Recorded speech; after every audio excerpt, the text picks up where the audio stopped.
Donc, en fait, il faut que vous cliquiez tous sur «J'ai compris». Euh, Est-ce que vous m'entendez? Est-ce que tout va bien? Et s'il y a quelque chose, surtout, vous le signalez tout de suite. Euh, voilà, donc en fait, là, c'est pas la ventilation naturelle en général qu'on va regarder, c'est vraiment la ventilation naturelle en réhabilitation.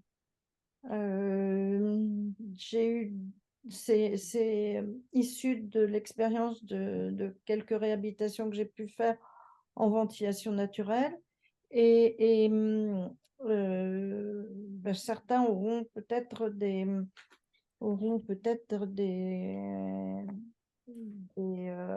expériences complémentaires. Et puis, je vais donner des indications, parler de l'historique de la ventilation et dire pourquoi c'est essentiel d'avoir bien ça en tête.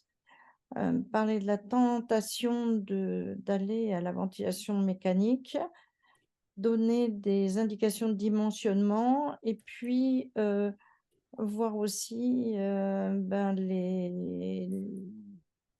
risques de voir disparaître la ventilation naturelle.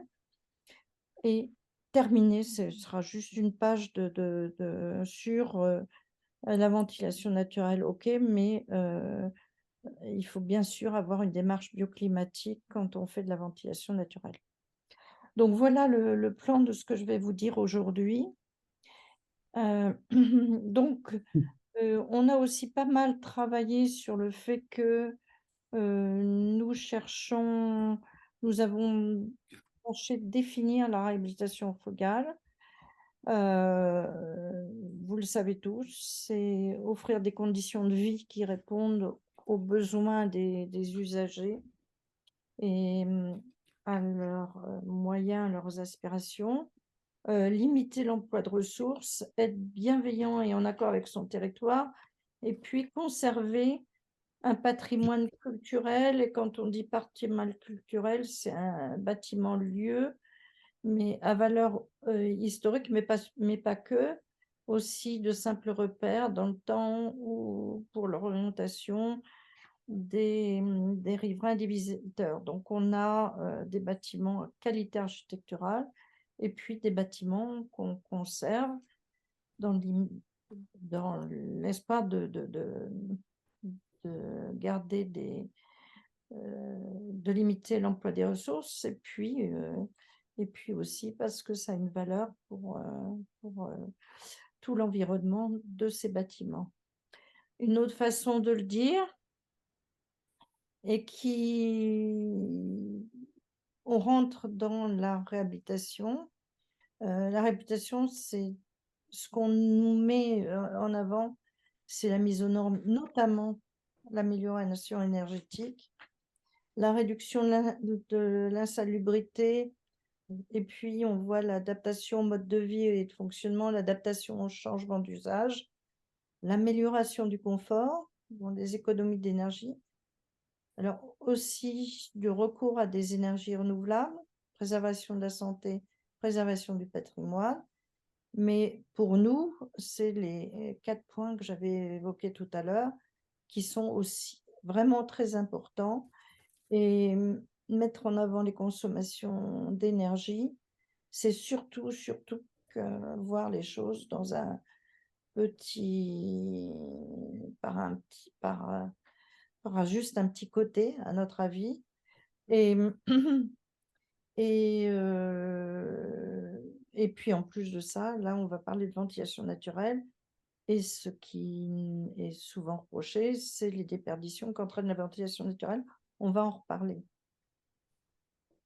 Alors, bien évidemment, la première des choses, c'est un renouvellement d'air adapté. Et les débits de renouvellement d'air, à minima, c'est 25 mètres cubes par heure et par personne, ce qui, si on revient avant, c'est 7 litres par heure, par seconde et par personne. Alors, là, le 15 mètres cubes heure pour les enfants, ça c'est maintenant balayé. Le 18, on le trouve encore dans les écoles et on sait que, ben, il faut aller à 25 et plutôt à 30 mètres cubes par, par heure et par personne. Donc on augmente les débits d'air et il faut être très vigilant là-dessus. Et c'est un enjeu terrible pour la ventilation naturelle.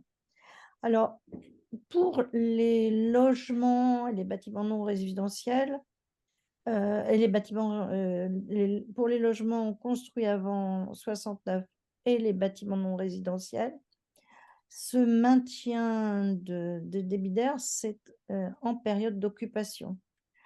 En revanche, pour les logements construits après 69, c'est de façon permanente.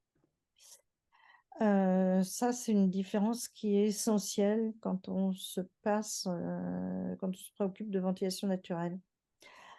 Alors, l'objectif, c'est éviter la dégradation des logements et des locaux et des parois et en évacuant l'humidité en excès dans l'air.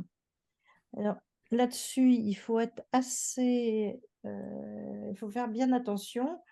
On avait vu, nous, des logements où des gens faisaient, par exemple, beaucoup de repassage et là, il y avait une humidité dans l'air qui était, hallucinante.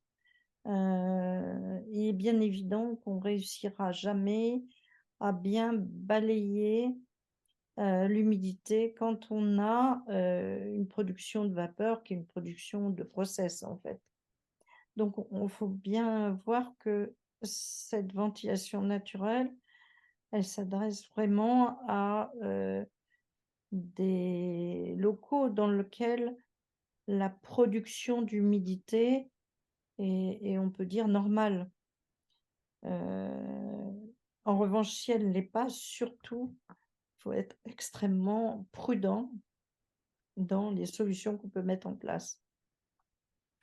La qualité de l'air, la ventilation doit l'assurer et il faut évidemment faire très attention dans des sites pollués, très pollués, utiliser de la ventilation naturelle ou même du simple flux peut poser des problèmes. Mais par exemple, nous avons regardé à Nanterre, heu, alors qu'on était, dans le site de l'université, alors qu'on n'était pas loin de l'autoroute, si, il fallait passer à de double flux avec d'énormes filtrations. Ben, la réponse était non et le bâtiment auquel je fais allusion c'est du neuf, mais il est en ventilation naturelle et on n'a pas besoin de filtrer l'air. Donc ça, c'est une première chose. D'autre part, il existe des bouches d'entrée d'air autoréglables, j'en reparlerai tout à l'heure, qui permettent aussi une petite filtration. Donc s'il y a de la pollution extérieure, si elle est importante, on n'utilise pas la ventilation naturelle. Si elle est légère, on va regarder et passer par un système, hem, avec filtration, mais des filtres, simples et faciles à changer. Sinon, alors chaque fois qu'on a des filtres, si on ne les change pas, le remède est pire que le mal, donc attention aussi à, cette question-là. Avant, la ventilation se faisait par les défauts d'étanchéité, au niveau des ouvrants, par les ouvrants eux-mêmes. Quand on change les baies en réhabilitation, en général, on supprime une partie des passages d'air. Au passage, on supprime du bruit, mais dans ce cas-là, tout à évidemment revoir. On ne change pas des fenêtres, en les rendant plus étanches sans, vérifier les conséquences que ça peut avoir. Alors maintenant, les 2 moteurs de la ventilation naturelle sont essentiels à bien avoir en tête. C'est un, le tirage thermique. À chaque fois, c'est un écart de pression. Donc le tirage thermique, dont, formule, heu, la formule, complète s'écrit en Kelvin et la formule approchée, on peut l'écrire en degrés Celsius. C'est un écart qui est égal à 0,044, que multiplie la hauteur entre l'entrée et la sortie et la différence de température entre l'intérieur et l'extérieur. Heu, alors c'est un écart de pression qui est faible. Heu, si on est, avec, entre -5 et les températures que nous pratiquons à l'intérieur de nos logements ou à l'intérieur des bâtiments et qu'on a un H de 10 mètres ou de 11 mètres, je sais plus.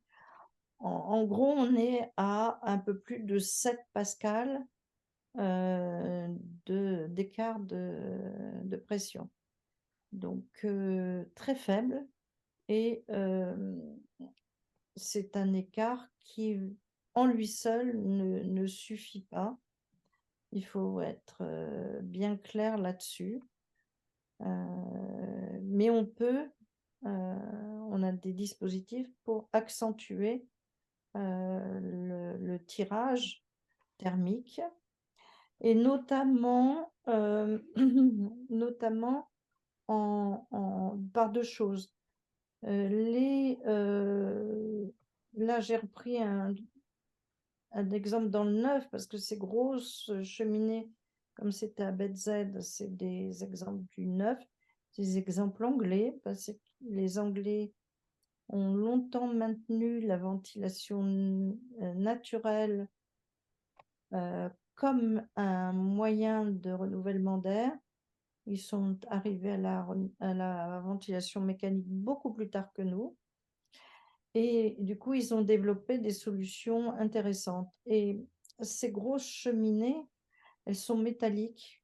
Et l'intérêt, c'est que elles chauffent au soleil. Donc, et puis, elles vont dans le sens du vent.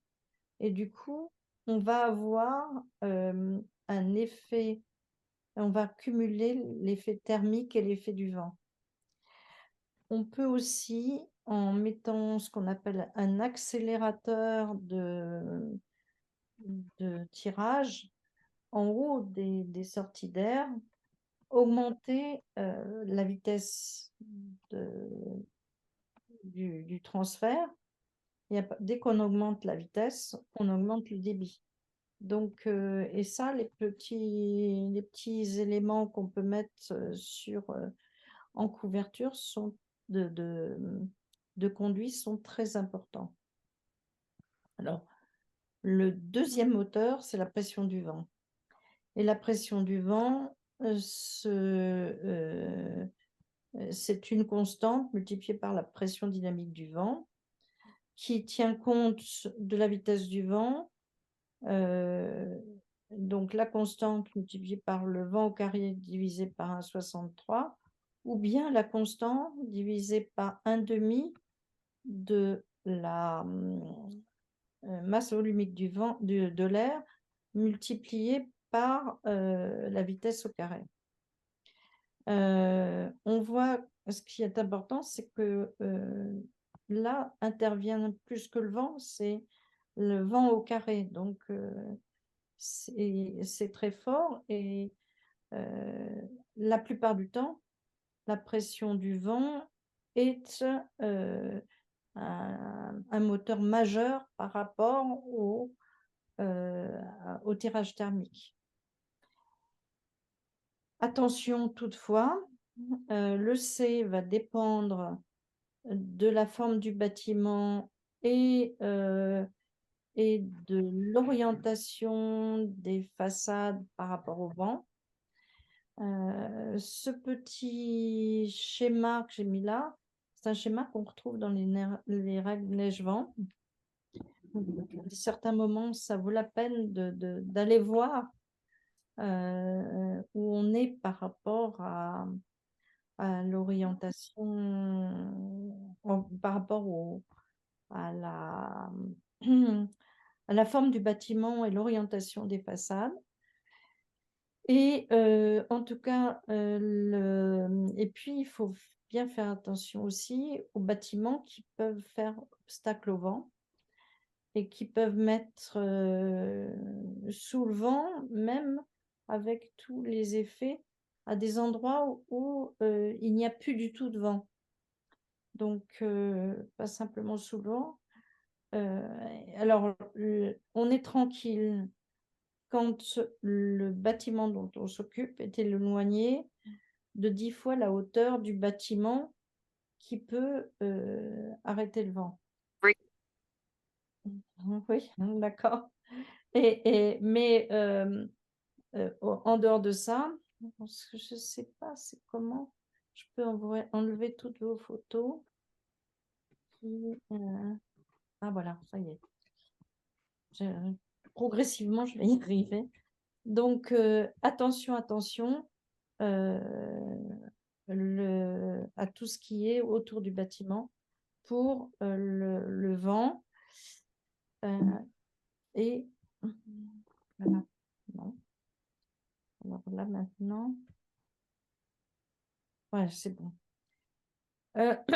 Donc, dans le tirage thermique, il y avait l'effet cheminée. Et dans le bâtiment ancien, ben, on avait un tas de cheminées. La première des choses à voir quand vous avez une cheminée, c'est de voir si elle va pouvoir être utilisée et s'il y a des occultations de cette cheminée et d'où vient l'entrée d'air neuf, qui est de l'air comburant, qui doit arriver normalement au pied de la cheminée. Donc attention aux cheminées. Maintenant, les deux schémas que j'ai mis là sont là pour rappeler que on sait faire une entrée d'air basse et une entrée d'air haute. Et ça permet, c'est la plus simple des ventilations naturelles, ça permet de renouveler l'air d'une pièce. Mais même ça ne marche plus comme ça, en tout cas, c'est pas complètement perturbé par un vent qui va appuyer sur la façade. Et à ce moment-là, on va avoir une circulation traversante à travers les bâtiments. Circulation traversante qu'on va par moment rechercher. Mais attention, là, on va transférer des odeurs de la vapeur d'eau à travers tout le parcours qui est fait. Et vous avez, au niveau de la ventilation naturelle, un projet qui est un très beau projet fait par Christian Ovette à la Martinique, où il avait voulu utiliser le vent pour pousser l'air à travers le bâtiment, mais le pousser à travers plusieurs locaux successifs. Et là, c'est d'énormes problèmes. Donc, on transfère des odeurs, de la vapeur d'eau. On transfère quelquefois des vitesses d'air très importantes. Et ce qui se passe dans les locaux successifs peut pâtir d'un courant d'air qui est recherché en première ligne, mais qui ne l'est plus du tout dans les locaux suivants. Donc attention quand on a oula, pardon. Attention quand on s'occupe de transfert d'air pour ventiler naturellement à travers les bâtiments, on risque de transférer des bruits, odeurs, vapeur d'eau et puis conditions d'utilisation qui ne sont pas forcément acceptables pour tous les locaux qui vont être traversés. Alors, on voit que la circulation d'air, c'est quelque chose de très important en ventilation naturelle et en diagnostic, on va regarder les trajets de l'air dans le bâtiment tel qu'il est. La première des choses, on va regarder les conduits. Là, je vais revenir en détail sur ce sujet-là. Les défauts d'étanchéité manifestes. Là, il faut regarder si on va les associer à la ventilation ou pas, mais quelquefois, pourquoi pas. Les blocages et colmatages, notamment, et ça je vais y revenir, les transferts possibles par les portes intérieures, par le cloisonnement intérieur. Les effets de chaque vent, là aussi c'est bien de penser au vent dominant, mais attention, on a des vents sous-dominants que on peut ne pas regarder tous les vents et dire, bon, ben, quand il y a un vent qui va souffler, même s'il a, par exemple, un angle autour de 30 degrés par rapport à la façade, quand ce vent va souffler, bien, on n'aura plus beaucoup de poussée par le vent. Mais là, il arrive tellement peu souvent qu'on ne va pas s'occuper de ça. Alors que les autres vents, ce dominant et sous-dominant, il faut les regarder. Et on a un gros problème en ventilation naturelle, c'est que on a des vents qui peuvent être contraires à certaines saisons. Donc on a des vents, notamment des vents qui sont nord à certains moments, sud à d'autres moments. En France, les vents les plus courants sont sud-ouest, mais on a souvent un vent nord-nord-est qui nous amène le froid en hiver. Donc, on ne peut absolument pas faire tout le projet en supposant que le vent est un vent de sud-ouest parce que c'est celui qui est dominant. Il faut absolument regarder aussi qu'est-ce qui va se passer quand arrive, notamment en hiver, le vent froid de sud-ouest. Et puis aussi regarder ce que donne le vent froid de nord-est, pardon, je crois que j'ai dit une bêtise. Et puis en revanche, le vent de sud-ouest, quelquefois, il apporte la pluie. Et là aussi, il faut regarder de quoi s'accompagne le vent. En revanche, quand on fait le diagnostic, il y a aussi un point à regarder absolument, c'est les stagnations d'odeur. Les stagnations d'odeur, ça veut dire qu'à ces endroits-là, l'air circule peu. Donc, c'est des endroits du bâtiment dans lesquels on va avoir peu de renouvellement d'air. Il y a absolument à agir à ces endroits-là. Alors, tout ça, mais avant, il faut regarder le déjà là pour la ventilation. Et donc, le diagnostic tel que je viens de le dire, mais aussi, qu'est-ce qu'on a utilisé et qu'est-ce qui nous reste de cette évolution du réglementaire des exigences réglementaires. Alors, on a commencé on peut dire que plutôt au XIXe siècle, on s'est aperçu de l'importance de l'ouverture des fenêtres, surtout, pour renouveler l'air. Et les gestes d'hygiène qui ont été appris au XIXe, c'était vous aérez régulièrement par ouverture des fenêtres.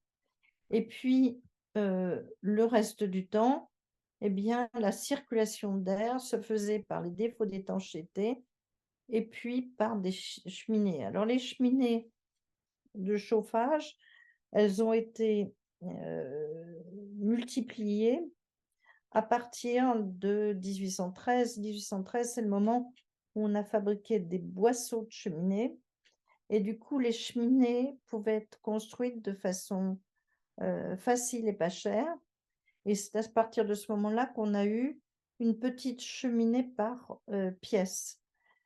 Donc la construction du, 19e et puis des aménagements qui ont été faits aussi dans des bâtiments, heu des réaménagements qui étaient faits dans des bâtiments, font que, on trouve une petite cheminée et son conduit, donc une circulation qui va jusqu'au toit. Et on s'est mis aussi à installer donc là, on s'est mis à installer ces moyens de chauffage, puis on en a mis d'autres et en même temps, enfin en parallèle ou à la place, notamment en Alsace, pour ceux qui sont alsaciens, on avait, plutôt des poêles qui étaient, installés, hem et avec tous ces puis il y avait aussi, la cuisine. Là, on était dans une pièce, heu, où, souvent on ouvrait la fenêtre. N'empêche que tous ces moyens de combustion faisaient qu'on avait énormément de morts par, asphyxie. Et là, en 37 pardon, on a un premier règlement, c'est le premier qu'on trouve, de la ville de Paris qui impose, une ventilation individuelle en cuisine et ou une ventilation permanente par pièce. Alors et par pièce ou par pièce, alors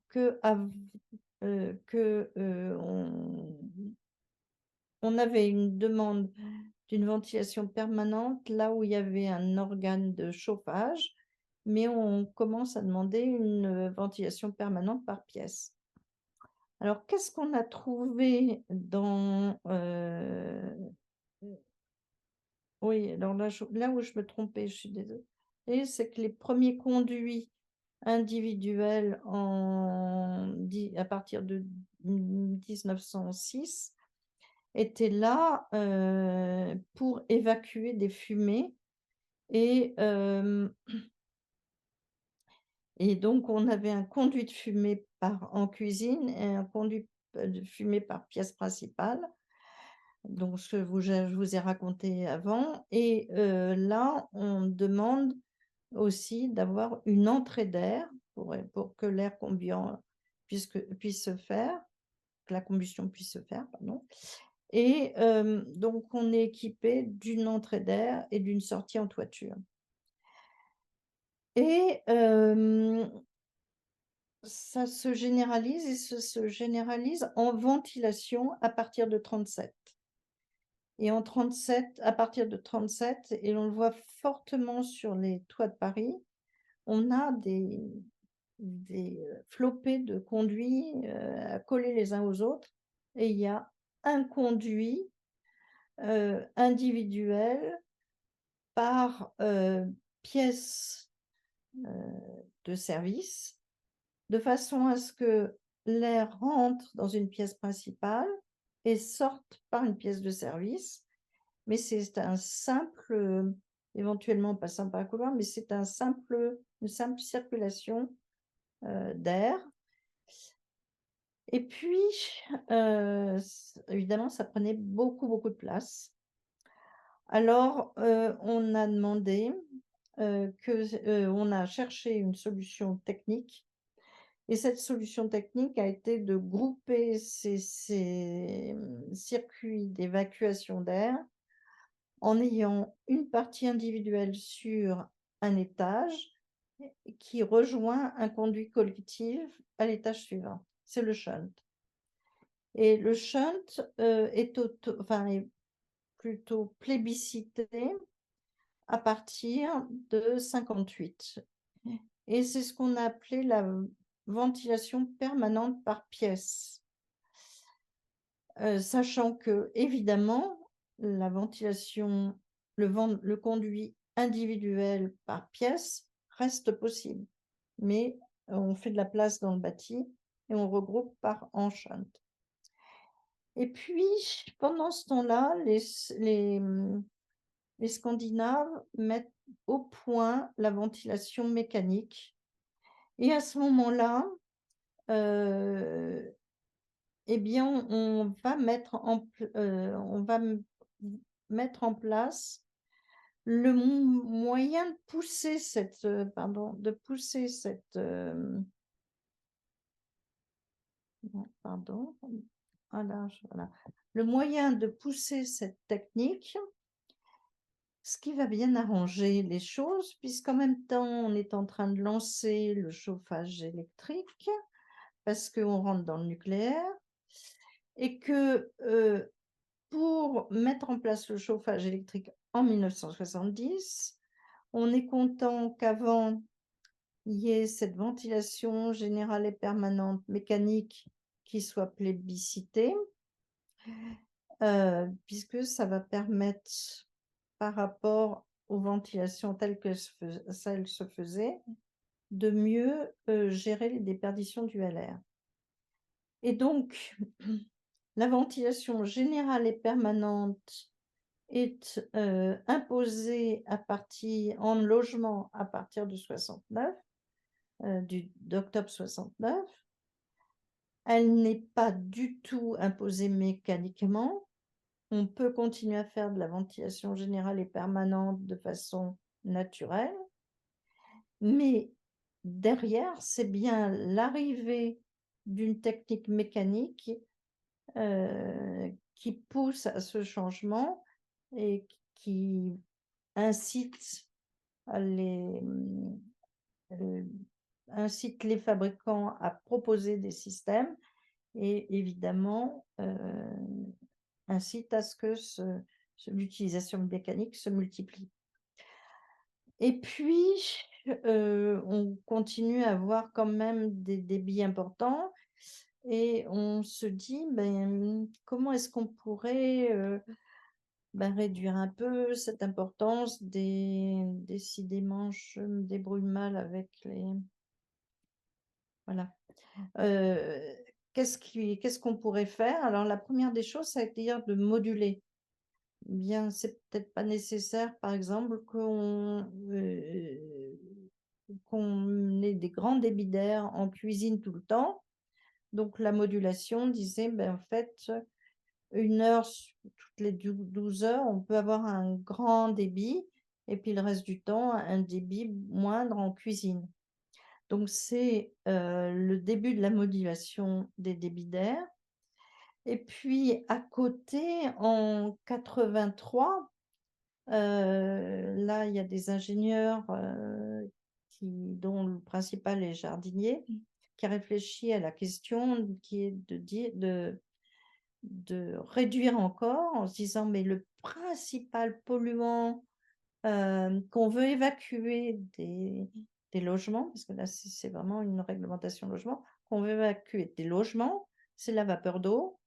Comment est-ce qu'on pourrait diminuer encore la, le balayage par l'air des logements pour, avoir un air plus sain, sans avoir de grand débit et à ce moment-là, on module en fonction de l'hygrométrie, c'est l'arrivée de la ventilation hygroréglable. Heu, quand on est en ventilation mécanique, on a un tuyau d'évacuation relié à des sorties d'air reliées à un ventilateur, heu commun. Donc on passe, bouche d'air, ventilation entrée d'air, en entrée et sortie en façade ou en toiture, à des entrées d'air en façade et des conduits et heu et des conduits, sans aide.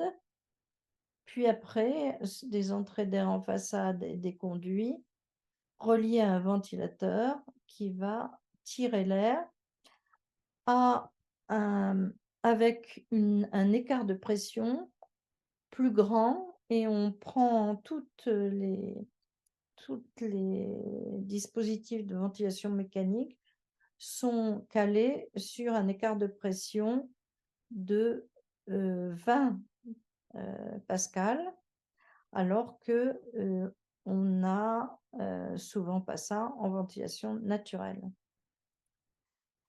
Alors, du coup, comment est-ce qu'on peut faire en ventilation naturelle?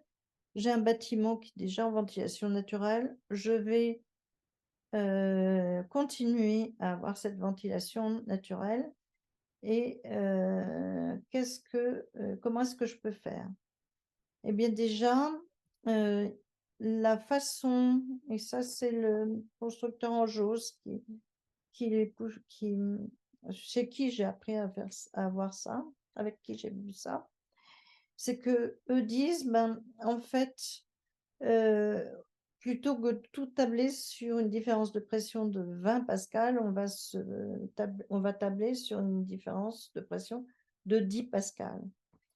Et déjà, les débits d'air qui sont réglementés, qui sont obligatoires pour la ventilation, en logement neuf, mais en logement existant, il faut absolument qu'on montre on respecte ces débits ou qu'on va vers le respect de ces débits. Et bien, du coup, au lieu d'être, avec une différence de pression de 20 pascal, on va, travailler sur une hypothèse et je vais encore, accentuer les choses tout à l'heure, une hypothèse de 10 pascal. Si bien que, quand, j'ai un débit maxi, hem, je vais aller plus loin et on voit ici en séjour, pour un studio, on table sur un renouvellement d'air de 90 mètres cubes heure sous 20 pascal en mécanique et là, on va rechercher du 135 mètres cubes heure sous 10 pascal. C'est une façon déjà de s'en sortir et en gros, on multiplie par 1,4 les exigences réglementaires. Alors, c'est vrai, mais attention, ces valeurs qu'on prend sous-entendent qu'il n'y a pas de combustion dans, dans la pièce, notamment pas de cheminée à feu ouvert, il en existe pas mal dans les bâtiments très anciens. Un poêle à bois, donc si, on a des équipements de combustion, surtout, on va pas en rester là. Il faut absolument s'assurer de l'arrivée de l'air comburant et de la sortie des fumées. Les valeurs que je donne correspondent à un débit d'air de 1 volumeur, et les entrées d'air peuvent être autoréglables ou fixes et le plus simple, c'est vraiment de passer aux bouches d'entrée d'air autoréglables. On va regarder à travers un graphique pourquoi il est vraiment plus simple de passer, des bouches d'air autoréglables. Hem, Si on doit en mettre des plus petites, on a une solution chaque fois qu'on n'est pas tout à fait sûr de soi, heu, pour des raisons de direction du vent, c'est d'ajouter un détecteur de qualité d'air, je vous en montrerai un peu plus loin et d'ouvrir les fenêtres.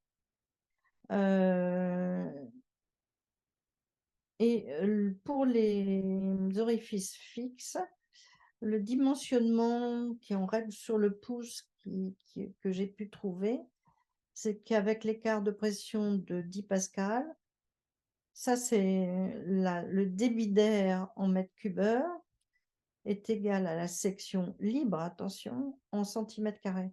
Donc là, on a aussi une approximation qui nous permet de dimensionner, l'entrée d'air qu'il faut, l'entrée et la sortie qu'il faut trouver. Heu, les orifices fixes, attention, on ne les met pas, on va voir tout à l'heure pourquoi, on ne les met pas sur des façades exposées à des vents violents. Alors je continue aussi, donc c'est bien une ventilation générale et permanente. Ah pardon. Et si on réorganise les locaux, eh bien évidemment, il faut s'assurer que l'air va passer et suivre les flèches. Moi, j'avais des élèves qui m'avaient fait des maquettes avec des grosses flèches donc ils étaient pour bien montrer comment ça passait, mais c'est ces passages sont très importants et notamment, on utilise pour les portes du détalonnage et en ventilation mécanique, on doit avoir du détalonnage, 2 centimètres en porte de cuisine et 1 pour les autres portes, mais en ventilation naturelle, à nouveau, toujours cette multiplication par 1,5, c'est 3 centimètres en cuisine, ce qui commence à faire une sacrée hauteur et puis 1,5 pour les autres portes. Et alors, en fait, les entrées d'air, autoréglables, eh bien, qu'est-ce qu'on va mettre? On va se fixer, une entrée d'air de 30 m3 en chambre, une 2 de 30 m3 en séjour et en logement collectif, on augmente un peu, on passe à 45 m3. Alors pour les conduits d'air, heu, en façade ou pour les entrées d'air en façade, si c'est directement en façade, on va prendre une valeur en centimètres carrés de passage total d'air, hein, pas il faut enlever, tous les petits croisillons et si on a un conduit, notamment quand on a une bouche acoustique, on peut avoir un conduit d'air quelquefois un peu plus long. Là, attention, il faut être encore plus gros et là, j'ai mis une petite, on n'est pas obligé d'avoir, l'entrée d'air sur la menuiserie, on peut l'avoir aussi dans des coffres de volets roulants. Donc ça, c'est une solution aussi qui nous rend bien service en ventilation naturelle, en logement. Alors pourquoi je raconte tout ça? Et là, j'ai pris, toujours sur une bouche en Joss, voilà les bouches autoréglables. Elles sont faites pour fonctionner en ventilation mécanique.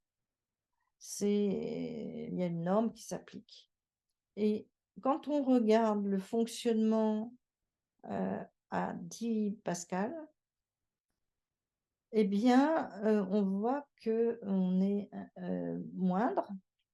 Mais si je prends pour avoir, 30 m3, eh bien, il faut en fait que je prenne une bouche qui, pour la ventilation mécanique, est une bouche de 45 m3.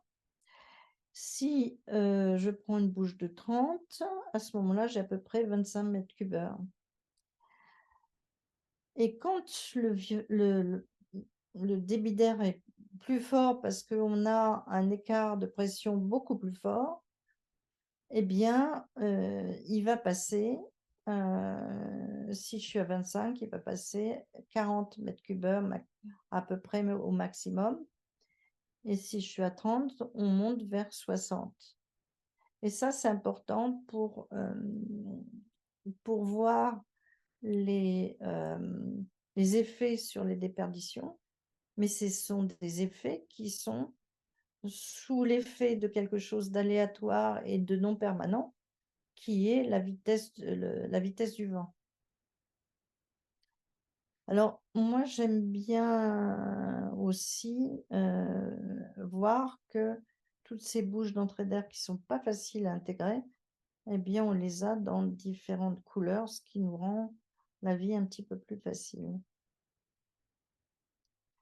Maintenant, la sortie d'air, eh ben, la sortie d'air, elle doit toujours être dimensionnée. Alors attention, les sorties d'air sont toujours égales ou supérieures à l'entrée d'air. Donc ça, c'est en ventilation naturelle, c'est tout le temps. Section de sortie, si possible, plus importante que les sections d'entrée. On a des conduits qui peuvent servir et d'autres pas.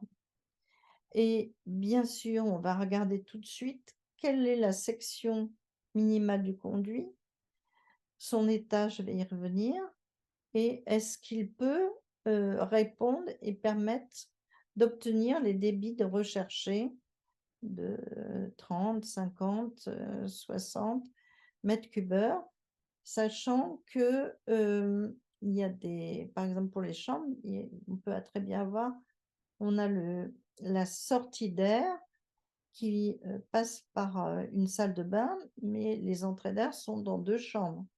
Donc là, il faut que la sortie d'air permette de faire sortir tout l'air qui est rentré dans les 2 chambres. Et on va travailler sur ces sections de conduits et vérifier qu'ils sont suffisants. Alors, pour les conduits, zut, j'ai oublié de mettre quelque chose. Si, c'est là, voilà. Les conduits, un conduit utilisable ou pas? Alors, les conduits simples, qu'ils soient de fumée ou d'aération, sont réutilisables, à condition qu'ils soient rectilignes. On peut avoir un dévoiement, mais pas d'au plus 20 degrés et un seul dévoiement. Qu'ils soient étanches et propres. Alors, ils peuvent être ramonés, ou si on a des très grands conduits, on va passer un conduit manufacturé à l'intérieur du conduit, et c'est ce conduit manufacturé qui doit avoir une section suffisante pour conduire l'air. Les conduits doivent être en matériaux non inflammables. La section, de toute façon, si vous avez un conduit dont le diamètre est moins de 125 mm, ça n'est pas pensable, ça n'est pas utilisable. Le conduit doit servir un seul local de sortie d'air et avoir évidemment une sortie en toiture dégagée. Les sorties en toiture dégagée, c'est être à au moins 8 mètres d'un autre bâtiment, c'est d'avoir 40 cm au-dessus du faîtage ou du bâtiment voisin de moins de 8 mètres, qui serait à moins de 8 mètres. Si on est en toiture terrasse, c'est par rapport à l'acrotère, c'est 1 mètre ou 1,20 m selon qu'on a, selon la hauteur de l'acrotère. Et je vais revenir là-dessus parce que je voulais aussi, voilà, revenir sur shunt ou ventilation par conduit individuel. Ici, vous avez une coupe qu'on avait fait de bâtiments qui est avec des conduits individuels, un conduit par pièce de service et un seul circuit, donc pièce principale, couloir et sortie par pièce de service. En revanche, le shunt, voilà ce qu'il permettait, c'est-à-dire de réduire tout ce volume de conduit. Mais quand on a un shunt, ça implique que on n'ait que des salles de bain les unes sur les autres ou que des cuisines les unes sur les autres. Donc, un shunt en bon état, fonctionnant bien, peut être réutilisé, mais si on veut changer la destination des pièces, à ce moment-là, on ne peut pas mettre, une cuisine par exemple ici en bas, une cuisine et puis après des salles de bain. Donc on ne peut plus réutiliser la ventilation mais naturelle par le shunt. Hem, les oui, voilà, pardon. Et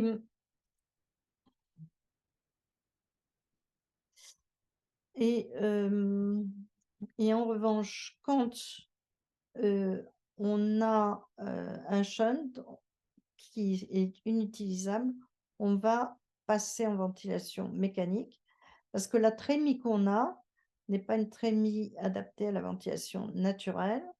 C'est une trémie double. On va utiliser en ventilation mécanique qu'une seule partie, mais on ne sait pas faire en ventilation naturelle. Et et quand,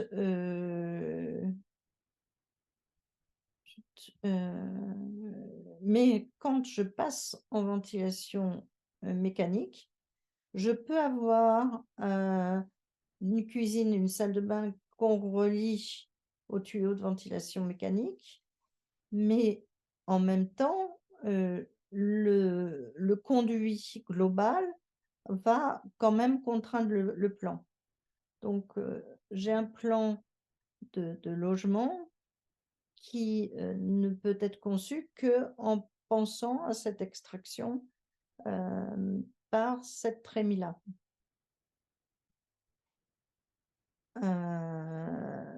Alors, j'ai passé une petite chose là et je voulais parler des dysfonctionnements qu'on reproche à la ventilation naturelle, notamment au logement. On dit: «Ben, pas d'écart de température». Donc, quand vous avez un écart de température nul, bah, ça fonctionne plus. Mais l'écart de température nul, on l'a essentiellement en mi-saison. Mi-saison haute d'ailleurs, puisque c'est au moment où il fait à peu près 20 degrés entre 16 et 20 degrés dehors, même plutôt 18 à 20 degrés dehors. À ce moment-là, c'est pas un problème d'ouvrir les fenêtres. Donc effectivement, la ventilation naturelle qu'on maintient dans un bâtiment existant, dans un des logements existants, heu, suppose que, quand, il y a, un faible écart de température ou quand il y a pas de vent, en général il fait moins froid quand il y a pas de vent, on ouvre les fenêtres. Voilà. Et maintenant aussi, on parle des difficultés face à la, force du vent. Donc on a vu pas d'ouverture fixe quand il y a des vents qui sont importants. On passe forcément à l'autoréglable. Et en haut des conduits, eh bien, on vient aider les conduits en rajoutant des accélérateurs de débit. Alors, oui, on s'est posé la question, de regarder si, ce qui passait le mieux. Pourquoi est-ce qu'il fallait vraiment passer à la ventilation mécanique ou est-ce qu'on pouvait rester à la ventilation naturelle en logement? Et on avait fait des travaux à partir de la RT 2012. Donc on avait pris des bâtiments qui étaient au niveau, réglementaire RT, 2012 et puis des bâtiments qui étaient thermiquement, très isolés et du coup qu'on qualifie de passifs, c'est-à-dire isolés et réutilisant bien les apports solaires. Alors, on voit, on a 3 zones, climatiques et on voit et puis on a regardé la ventilation mécanique double flux, simple flux, hydro-réglable et mécanique naturelle. Alors là, assistée parce que, on sait que, on n'arrive pas à faire passer une ventilation naturelle sans une aide de la présence d'un petit ventilateur qui va se mettre en place s'il n'y a pas assez de de déperdition. Donc, c'était pour fait pour le neuf. On avait regardé ça et on voit que dans la zone sud, le système de ventilation qui est préférable, c'est vraiment la ventilation naturelle. En zone moyenne, je parle de bâtiments, hem, pour les bâtiments à faible consommation. En zone moyenne, on est bien avec, la ventilation naturelle ou la ventilation hydro-réglable qui était proposée. En revanche, en zone, nord, bah, la ventilation hydro-réglable, on passe le mieux, mais cette ventilation hydro-réglable, elle est, on sait qu'elle a des débits pas suffisants et si on regarde, la qualité de l'air à ce moment-là, eh bien, le plus favorable, c'est la ventilation double flux, mais dans le fond, la ventilation naturelle, elle est pas loin. Alors que la réglementation est bien sûr basée sur un niveau réglementaire, minimum au niveau des caractéristiques, et là, on a, le double flux et l'hydro à nouveau et puis quand on baisse, eh bien, on a les mêmes conclusions en fait, hydro ou ventilation naturelle. Donc il y a pas de raison, ce qui est vrai pour le neuf, est vrai aussi pour l'existant et la ventilation naturelle est tout à fait intéressante. Heu, alors en revanche, le double flux, oui, s'il y a une forte pollution extérieure, oui, s'il y a du bruit à l'extérieur, oui, quand il faut des gros volumes d'air, parce que ça, c'est aussi vrai pour le tertiaire. Oui, quand les besoins de chaud sont importants, que la récupération entre l'air neuf et l'air extrait, va être complètement utilisée. Mais sinon, il faut du simple flux et puis avoir une petite aide si nécessaire. Alors, en tertiaire, on va, regarder heu, la ventilation naturelle avec effet cheminée et ventilation naturelle poussée par le vent, mais quelquefois, on va regarder simplement la ventilation, transversale. Alors, quels que soient les systèmes, ventilation complètement transversale ou ventilation transversale puis effet de cheminée, il y a des dimensionnements qui nous viennent notamment de travaux faits par les Anglais et les ouvrants doivent avoir une surface libre d'au moins 3 à 4 de la surface de la pièce balayée. Bon, en général, moi je prenais 4 et la surface de sortie doit toujours être supérieure à celle de l'entrée. Et puis ça a comme conséquence que ces 3 à 4 finalement, quand on regarde, bah, il faut que la surface ouvrante soit d'au moins 25 de la façade. Et là, on retrouve en fait quelque chose qu'on pratique en logement et qu'on pratique évidemment en tertiaire. Donc on peut faire de la ventilation naturelle traversante avec les façades qu'on étudie qu'on a pour des bâtiments, pour des logements ou pour du tertiaire. Heu, un petit problème quand même, c'est, les bâtiments existants anciens avec des petites fenêtres. Dans ce cas-là, attention, il va falloir, trouver, vraiment compléter le traversant par une sortie des sorties en toiture et puis, et des accélérateurs et vérifier que ça va suffire. D'autant que j'ai retrouvé aussi une chose, c'est, l'exigence,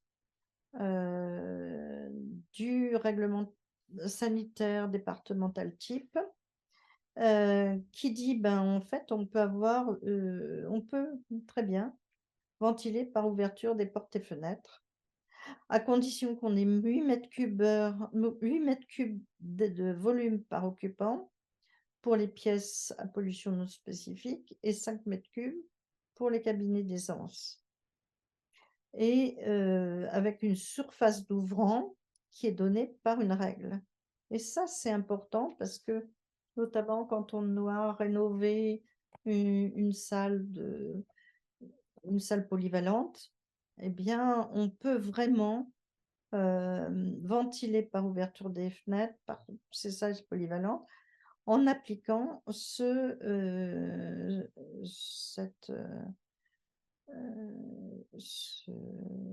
en appliquant cette partie du règlement sanitaire départemental type.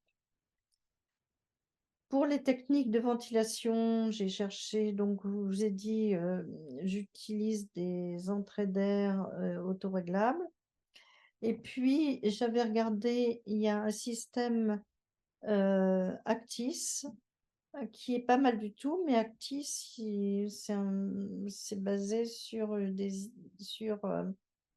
un système qui est hygroréglable. Alors moi, je l'utilise en non hygroréglable et ça a marché. Et puis, vous avez aussi un système Astato, qui est, avec assistance par une ventilation, c'est ce qu'on appelle, la ventilation naturelle assistée. Donc, il y a différents systèmes. Là, j'ai mis celle d'Astato et puis là-haut, j'ai mis, un exemple d'accélérateur de, débit. Alors encore des petites, choses. Hem, ici donc dans le logement neuf, je vous rappelle, pas de ventilation naturelle, mais la possibilité de dérogation mais des dérogations ou, du titre 5, il y a des expériences qui sont en cours. En revanche, dans l'existant, nous pouvons et notamment indiquer que c'était en ventilation naturelle et que nous continuons à le faire. Et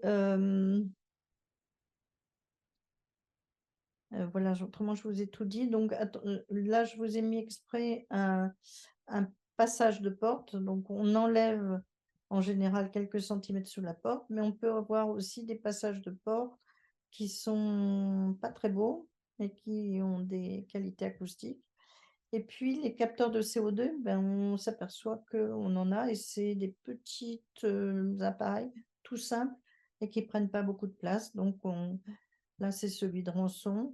On peut aussi, installer ces capteurs et puis il faut pas oublier que les brasseurs d'air, c'est aussi un moyen d'augmenter la vitesse d'air, donc d'augmenter les débits et si on en a pour, l'été, ben, on peut les utiliser aussi en mi-saison pour, aider à, avoir un débit de ventilation suffisant.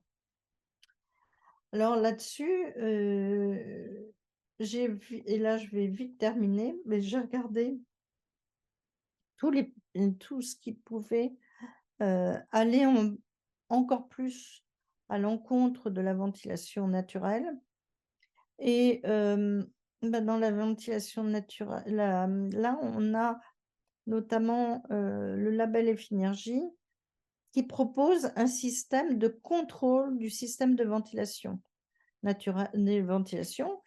Il ne s'applique pas au système de ventilation naturelle et hybride. Mais, heu, ce contrôle, il pourrait s'imposer et à ce moment-là, à partir du moment où, il ne s'applique pas à la ventilation naturelle, eh bien, on fait quoi s'il y a un système de contrôle qui nous est imposé?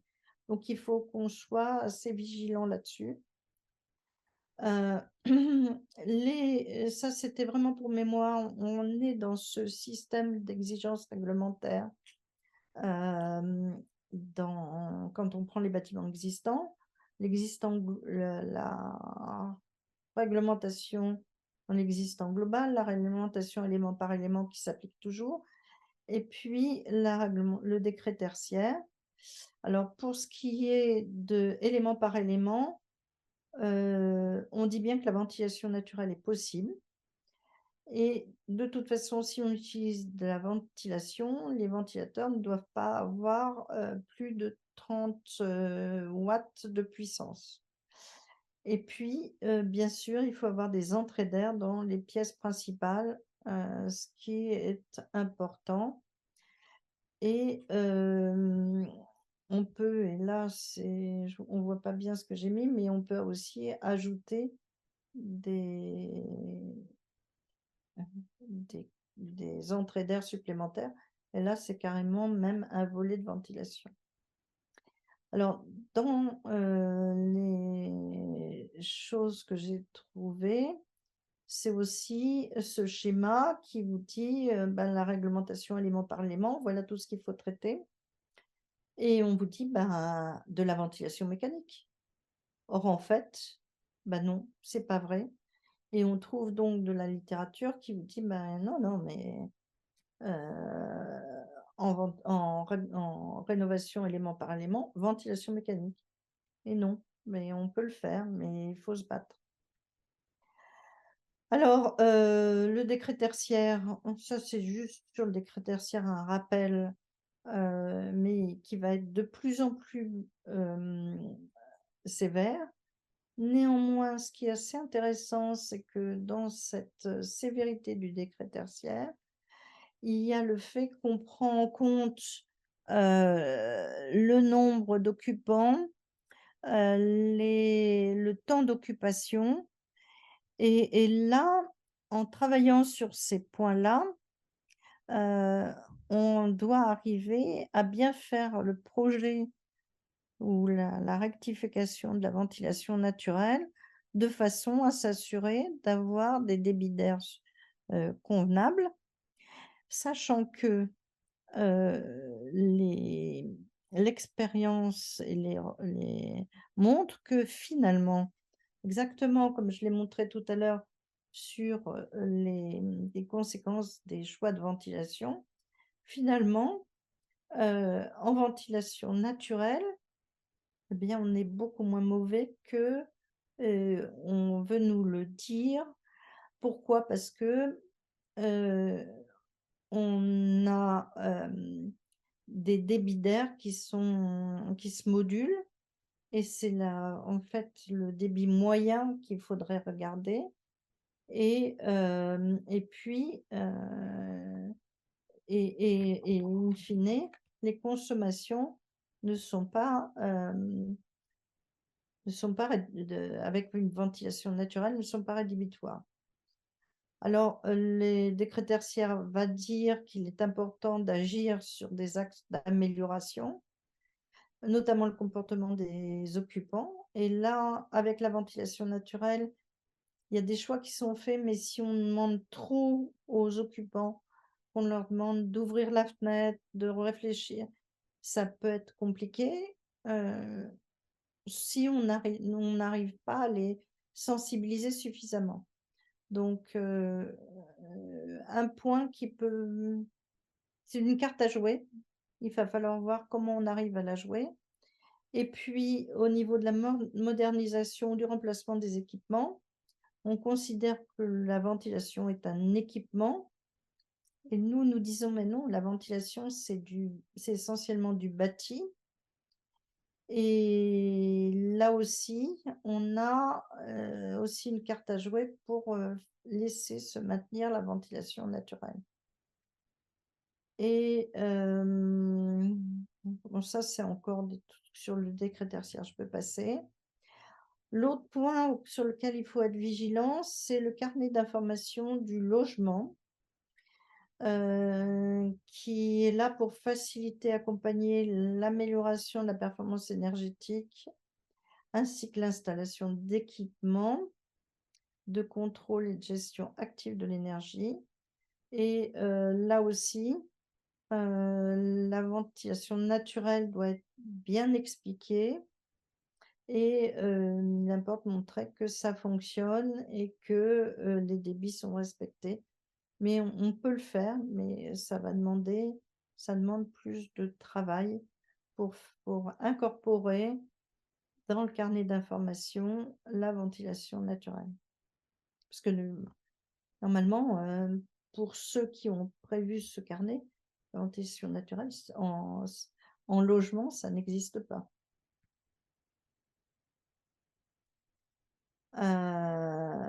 Voilà, donc des systèmes de ventilation économiques et performants. Donc à nous de dire que la ventilation, naturelle est économique et performante. Et puis, dans la même chose, le BBC Rénov, donc il y a le contrôle, moi je l'ai dit tout à l'heure, pardon. Alors là, j'en ai terminé. Je ne pense pas qu'on puisse, se dire: «On va faire de la ventilation naturelle, la réutiliser ou réutiliser la ventilation naturelle», si on ne réfléchit pas tout le bioclimatique du bâtiment. Donc bien sûr, voir tous les conduits, courettes, ouvrant-toitures qui permettent de créer un effet cheminée. Bien sûr, de regarder les vents dominants, de regarder les ouvrants exposés aux vents dominants, mais il faut rentrer ça dans, toute une démarche. Alors, ce que j'aime bien en réhabilitation, c'est aussi de partir de la cartographie du bien-être thermique à l'intérieur du bâtiment. Où est-ce que les gens sont bien, pas bien? Je vous ai parlé tout à l'heure, où est-ce qu'il stagne des odeurs? Donc globalement, c'est du bien-être global, thermique, donc où est-ce qu'on a froid, où on a chaud, mais le courant d'air, est-ce qu'il y a des lieux de courant d'air? Est-ce qu'il y a des lieux tout ça, ça doit être bien cartographié. Après, bien regarder comment l'inertie thermique peut être gardée parce que on va utiliser cette énergie thermique pour, assurer le confort, surtout le confort d'été. Bien sûr, les protections solaires, la couleur des murs et des toits, la présence d'espaces tampons et éventuellement la présence de verrières avec l'effet de serre qui peut être, positif, mais qui vient souvent néfaste. Et donc en fait, heu, de toute façon, on va vérifier tous les trajets de circulation d'air et créer tous les passages nécessaires pour que la ventilation naturelle puisse exister. Voilà, j'en ai fini. Je pense que vous avez des compléments, des critiques et des questions. Si vous êtes pas d'accord sur ce que j'ai dit, faut évidemment oser le dire parce que, je pense que c'est tout ensemble qu'on peut, aller vers une bonne utilisation de la ventilation naturelle. On peut Oui, oui, mais et oui, voilà, c'est j'ai essayé de chercher en fait, c'est sur des logements que j'ai transformés. J'ai eu la chance d'avoir finalement, Le mieux, c'est j'ai eu à rénover un grand logement qui donne sur le parc Monceau à Paris, et qui était en ventilation naturelle parce que conçu en 1960 mais livré en 70. Et quand j'ai ouvert, je me suis aperçue que, les conduits étaient des conduits individuels, donc c'était très bien. J'ai pu mettre les entrées d'air, mais j'ai là où j'ai vraiment fouillé pour trouver tous ces dimensionnements, c'est notamment pour ce projet-là et j'ai pu les mettre dans les coffres de volets roulants, mais en renforçant l'isolation du coffre, mais du coup, en essayant d'intégrer, une correction acoustique au niveau de l'entrée d'air. Et donc on a fallu qu'on bricole et puis la chance, c'est que sur ce projet, il y avait, 2 salles de bain, une cuisine et j'ai inversé une salle de bain, une cuisine et là, justement, parce qu'il y avait des conduits individuels, j'ai pu le faire. Alors que si on avait été en shunt, je ne pouvais pas faire ce changement et ça a été très important pour la bonne fonctionnalité de ce logement. Donc voilà, j'ai cherché tout ça et en revanche, tout était dessiné bien et puis, toutes mes préconisations étaient faites, le et j'ai dit à l'entreprise: «Mais vous aviez bien commandé?» parce que c'était quand même spécifique. Pas de problème, mais eux, pour eux, c'était pas de problème. 3 jours avant, on allait les chercher. Ouais, mais non, c'est ce que je demandais était extrêmement précis et ils l'avaient pas sous la main et il a fallu que moi j'aille, chez les fabricants chercher les produits pour qu'on puisse mettre parce que pour l'entreprise, les conduits, les sorties en WC, ça a cet dimensionnement-là, parce que c'est de la ventilation mécanique. Je leur ai dit: «Bah non, on a un conduit comme ça, d'origine, puis surtout vous me le laissez comme ça parce que j'ai besoin de toute cette section-là». Et là, en fait, les entreprises n'ont plus du tout l'habitude de la ventilation mécanique. Il faut vraiment tout dire, mais dire, 10 fois parce que, pour eux, ils ont des réflexes conditionnés de ventilation mécanique et quand vous faites du naturel et bien, c'est ça rentre pas et même pour des entreprises, faire comprendre ventilation basse, le passage du haut vers le bas, la la le fait que l'air chaud monte et que du coup, il y a un mouvement de convection et que ventilation haute basse et ventilation haute, ça veut dire quelque chose. Même ça, les entreprises l'ont perdu. Donc enfin au niveau artisanal, c'est-à-dire quand on est dans la réhabilitation. Donc c'est important là, si on veut arriver à faire de la ventilation naturelle, c'est vraiment sur les petits projets comme ça et là, on a vraiment à remonter des pentes. Je dirais qu'on a le même problème aussi avec les ingénieurs thermiciens. Ah oui, On a énormément de mal et du coup, les dossiers qu'on fait, avec des subventions de l'ANA, enfin c'est voilà, c'est toujours la même chose. On a pareil, on a énormément de mal on à se leur fait faire comprendre. torpiller, hein, Oui, torpiller en disant: «C'est n'importe quoi», mais ça fait, bah, je dirais que ça fait 30 ans que je me fais injurier par des gens qui disent: «Mais ventilation naturelle, c'est n'importe quoi, voi ça on consomme beaucoup trop, c'est des déperditions énormes» et vraiment, c'est pas vrai.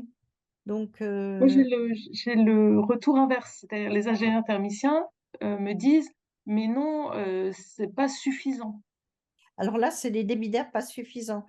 C'est pour ça que je vous ai montré, Oui, l'importance de bien prendre des entrées d'air autoréglables oui. au niveau supérieur. C'est-à-dire on ne prend pas exactement comme pour la sortie, la section, c'est pas celle-là, c'est celle-là. De la même pour les entrées d'air autoréglables, c'est pas celle de la ventilation mécanique. On est en ventilation naturelle. bon, je suis Du coup, fatiguée. on pourra accéder à votre document Ah oui, oui, oui, oui, oui, parce vous que voilà, c'est très bien. avez vu. Merci. C'est prévu et s'il faut, on pourra, mais avec votre collaboration de chacun, faut pas hésiter, à éventuellement après on pourrait faire un petit dossier, mais qui soit pas que le mien et éventuellement, complété par les uns et les autres et il y a Lionel Mallet qui voudrait bien parler. Lionel? Oui, bonsoir. Merci Sophie pour cette présentation. J'ai juste une réaction. Enfin, j'ai un peu tiqué quand tu as dit que les brasseurs d'air augmentaient les débits. Je comprends bien qu'ils mettent l'air en mouvement, mais pour autant, ils n'augmentent pas les débits d'air qui traversent parce qu'ils n'ont pas de rôle sur la Oui, quantité d'air qui rentre et qui sort. non, mais ils augmentent la vitesse d'air. Alors un débit, c'est une section par une vitesse et donc on peut avoir un petit coup de pouce par des brasseurs d'air quand, quand on les met en route. Donc ça, c'est vraiment si on en a, on peut aussi profiter en les mettant en route. On a, une vitesse d'air qui va augmenter. Du coup, on va avoir un débit d'air qui va augmenter. Voilà. Tu es d'accord, Lionel? Pas tout à fait, parce que l'air qui rentre, enfin, l'air qui sort de ton logement ne peut venir que de celui qui rentre. Et l'air que tu mets en mouvement à l'intérieur de la pièce par des brasseurs d'air, c'est pas un air, c'est juste une circulation interne. Ça n'est pas un air que tu as fait rentrer. Donc tu peux pas Oui, augmenter le débit. et l'air va prendre une vitesse plus grande Ça, j'entends que ou il effectivement, va à la sortir mise en à une route vitesse du plus grande. ventilateur, tu vas créer un mouvement d'air qui va t'aider à activer le mouvement en fait. Voilà, mais on s'est aperçu qu'il y avait un petit effet. Alors je suis d'accord que, il y a ce qui rentre, ce qui sort, mais si ce qui rentre et qui sort vont un peu plus vite, ça aide un peu. Mais ça aide un peu, hein, seulement. D'accord, merci. Oui, alors je voulais poser la question simplement, ce qu'il en est des volets réglables de bouche d'air, type petit vasistas, qu'on pourrait régler manuellement suivant les conditions météo. Oui, alors c'est Et, effectivement Alain Bornarel aime beaucoup utiliser des volets, de bouche d'air réglables et notamment il utilise beaucoup ceux de Rançon, notamment pour, pouvoir augmenter les débits, pour pouvoir faire notamment de la surventilation nocturne, enfin de pouvoir, augmenter pour le confort d'été. Alors, c'est bien, mais là, il compte sur le manuel et ça moi, j'ai pas fait, mais alors ce que j'ai fait sur un truc à Saint-Jean-de-Luz ici, c'est, le petite photo que j'ai mis à un endroit où, on a la plus gros l'ouverture avec une grille qui se couvre par un volet isolant et là, on augmente largement la, l'entrée d'air en et derrière, il se trouve que quand je l'ai fait, j'avais une cage d'escalier qui pouvait sortir, les volumes d'air qui pouvaient rentrer par ces volets et à ce moment-là, ça aide au confort d'été. Mais c'est un dispositif confort d'été. dans le prolongement de cette remarque, on sait sur les serres de culture, hein, Oui, gérer le climat donc des volumes de culture avec des ouvertures complètement pilotées automatiquement en fonction de la météo. Est-ce qu'on a des exemples d'applications automatisées de pilotage d'entrée et de sortie d'air pour optimiser soit le renouvellement, soit le rafraîchissement nocturne? ben, moi, j'ai pas d'exemple, mais effectivement, il faudrait qu'on aille à la pêche de ça parce qu'effectivement,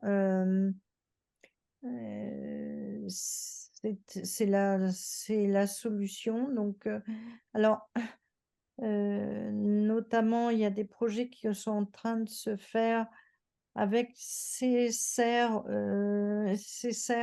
en les utilisant comme des espaces de culture, mais en même temps des espaces tampons de confort, de maison, et à ce moment-là, il faut qu'il y ait ça. Si on a sur les, on a quand même sur les, des exemples sur les grandes, bah si, j'ai quand même des exemples dans l'existant, dans le neuf. On a je peux chercher dans mes, je vais vous chercher ça, c'est ce qu'on a fait à Nanterre. Alors je vais chercher là le document sur Nanterre. C'est, oui, je sais où je vais le trouver. Alors, en fait, c'est le bâtiment à Nanterre où on a fait de la ventilation, la ventilation qui est une ventilation avec fonctionnement hiver-été.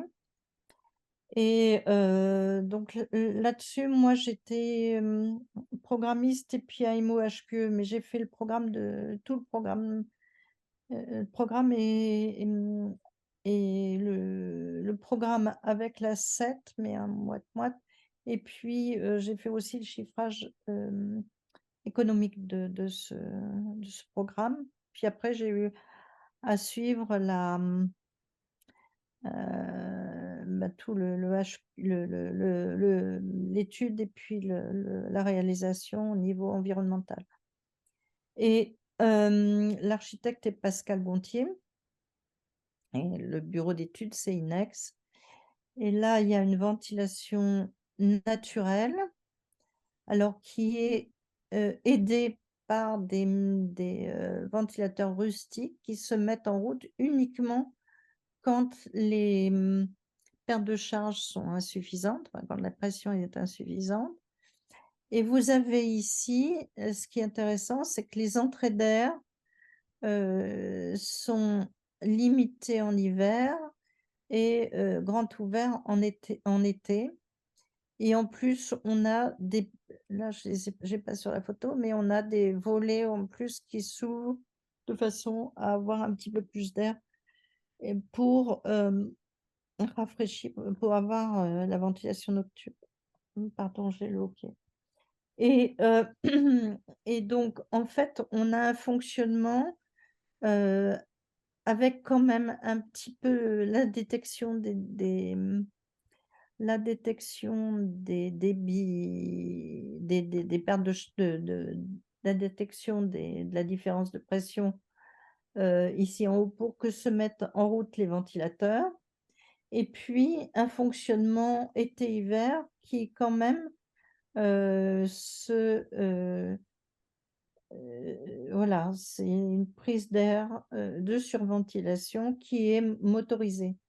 C'est-à-dire qu'on a les entrées d'air normales, et puis quand il faut surventiler, c'est-à-dire augmenter les débits, à ce moment-là, cette entrée d'air s'ouvre à l'aide d'une détection, et il y a une commande qui ouvre l'entrée d'air. Voilà comment ça se passe, mais ça, évidemment, c'est du neuf. Alors, ce que je me demandais, moi, c'est, pour l'instant, j'ai pas vu quelqu'un qui essayait de le faire, mais comme on a tous ces conduits de ventilation quand on rénove un immeuble des années 30, en haut, on a tous les conduits. Et après tout, il y a peut-être la possibilité de travailler sur cette sortie des conduits individuels de ventilation pour les regrouper sous une cheminée de ce type-là, avec un ventilateur, comme je disais, vraiment rustique, qui se met en marche quand les débits d'air, enfin quand la pression est insuffisante.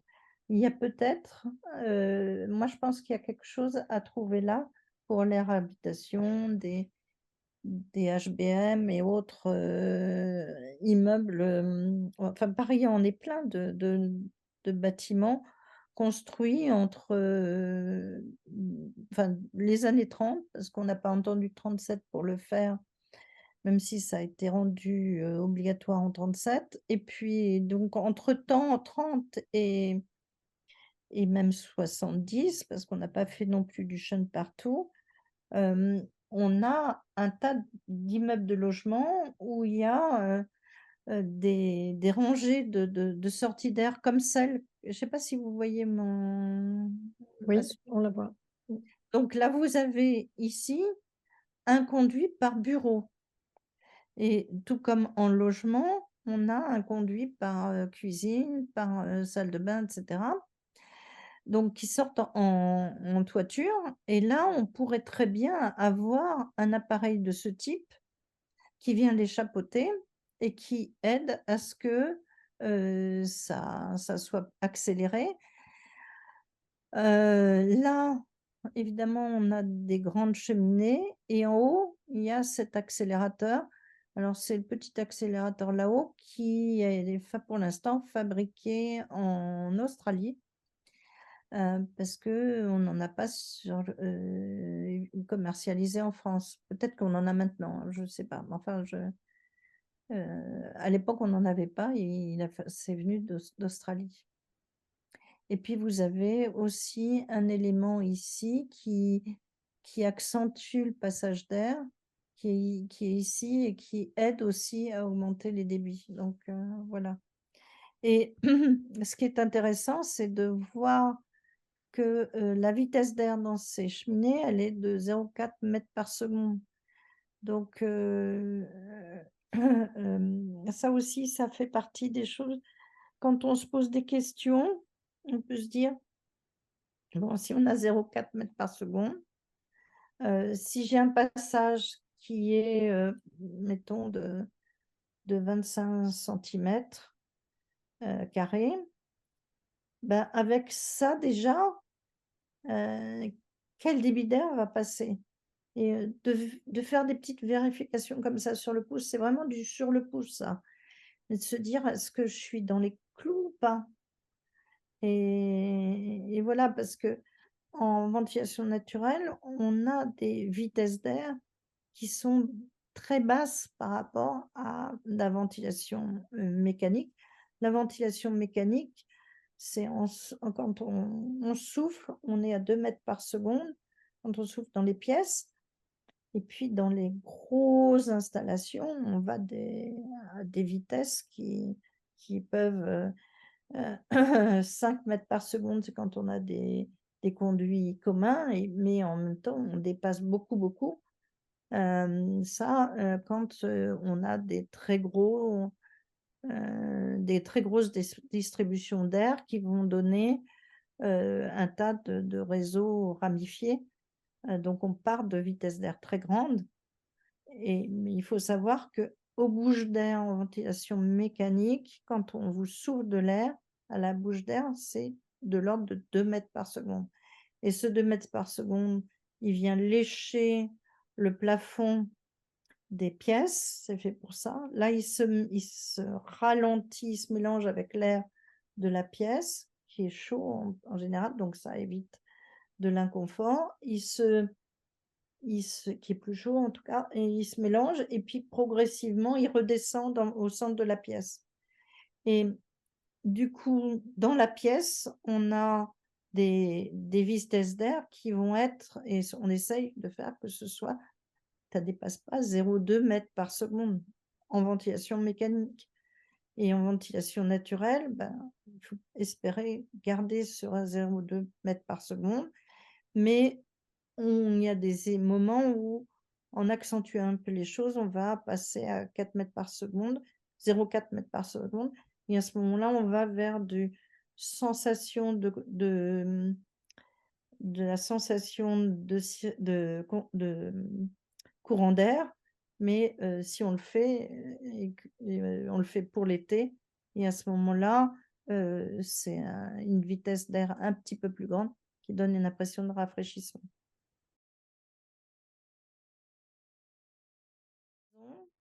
Évidemment, une maison de plein pied, c'est pas facile, mais à ce moment-là, il vaut mieux, quand on peut, utiliser le vasistas qui va sortir de l'air plutôt que carrément un conduit, enfin, ou en tout cas complété par une circulation quand il fait beau par vasistas et autres.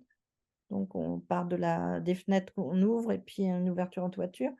Maintenant, dès qu'on a un étage et dessus un toit, on va aller vers 8-10 mètres. Hein. Et à ce moment-là, on a déjà, par effet cheminée, déjà un écart de pression qui va aller entre 5 et 8 pascal. Et puis, si on a quelque chose qui complète, eh ben, ça va aller. Accélérateur et puis la pression du vent. On a peu de vent, donc il faut vraiment bien travailler sur le conduit et l'accélérateur en toiture.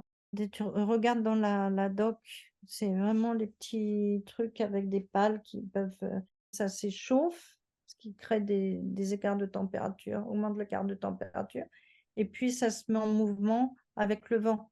Donc le vent qu'on n'a pas, on a quand même un effet sur le toit. C'est l'effet du vent sur le toit par l'accélérateur. Ah ben non. Non, parce que un shunt, c'est quelque chose qui était extrêmement difficile à régler. On a quand même un effet sur le toit. C'est l'effet du vent sur le toit par l'accélérateur. Ok. Lionel, tu voulais... Oui, juste compléter sur ce que tu disais, Sophie, par Ouais. rapport au bâtiment Max Weber. Mhm. Tu n'imagines pas un tel système sur des tuyaux shunt? Ah ben non. Non, parce que un shunt, c'est quelque chose qui était extrêmement difficile à régler. Donc, si le shunt fonctionne bien, surtout on n'y touche pas, mais toucher un shunt, enfin, faut faire l'expérience, mais toucher un shunt, c'est sans doute le dérégler. Et, à mon sens, c'est risqué. Parce que le problème des shunts, c'était il fallait qu'ils soient très bien dessinés pour qu'il n'y ait pas de retour d'air vers les autres logements, qu'il n'y ait pas de retour de bruit vers les autres logements.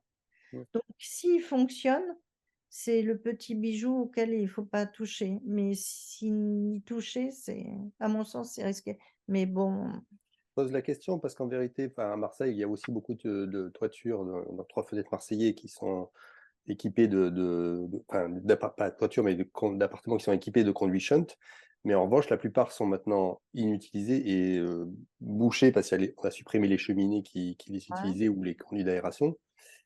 Mais en revanche, si on pouvait réinstaller de la ventilation naturelle dedans, ça serait pas mal, quoi. Oui, mais alors en fait, si tu veux, tu as 2 conduits en fait. Donc, mais tu en as un général Mm. et un autre. Donc, dans l'emplacement, tu peux passer 2 conduits. Mais après, tu fais comment? Enfin, il Parce que je comprends bien, c'est que tu vas pas maîtriser ce que tu vas soutirer dans chacune des unités d'habitation. ben, c'est-à-dire qu'en fait, si tu mélanges, il faut que ce soit tiré mécaniquement. Oui, c'est ça. Ouais. Oui, non, Maintenant, mais je pensais à la solution Max Weber, c'est-à-dire où il y a la tour avec éventuellement une assistance mécanique. ça que je disais ça, Oui, c'est oui. possible Oui. si on est en conduit individuel. C'est-à-dire qu'à chaque étage, pour chaque salle de bain, pour chaque cuisine, il y a un conduit. Mm. Ça arrive en toiture et là, tous ces conduits qui arrivent en toiture, il y en a des ribambelles, hein. Mm. On se dit: «Qu'est-ce que c'est que tous ces conduits qui sortent de la toiture?» Et c'est pas des conduits de cheminée la plupart du temps, c'est des conduits de ventilation des Mm. bâtiments. Mm. Et là, je pense qu'on pourrait imaginer se pencher là-dessus, faire des sorties, des cheminées comme celles qu'il y a sur Max Weber pour aider à améliorer Tirage. le tirage, notamment l'assisté. Alors, c'est peut-être prendre une épée pour pas grand-chose, parce que il existe aussi, et ça, justement, Actis le fait, de mettre en haut de chaque conduit une assistance Mm. par un tout petit ventilateur qui assiste. Ça existe, ça. Mais bon, est-ce que à chaque fois, il faut étudier. Je vais rajouter surtout, là, je suis restée vraiment cantonnée à petite vision, hein, c'est la ventilation naturelle dans les bâtiments existants. Mais c'est des pierres aussi qu'il faut ajouter les unes aux autres. Et donc, je vous ai donné un éclairage un peu concentré vers ces... Aussi, rejoignez-nous un maximum, rejoignez notre groupe de travail, rejoignez les signataires du manifeste et puis n'hésitez pas à nous envoyer des remarques, des exemples et puis si vous voulez qu'on arrive à une sorte de petit guide, on peut tous se relever les manches, mais tous ensemble.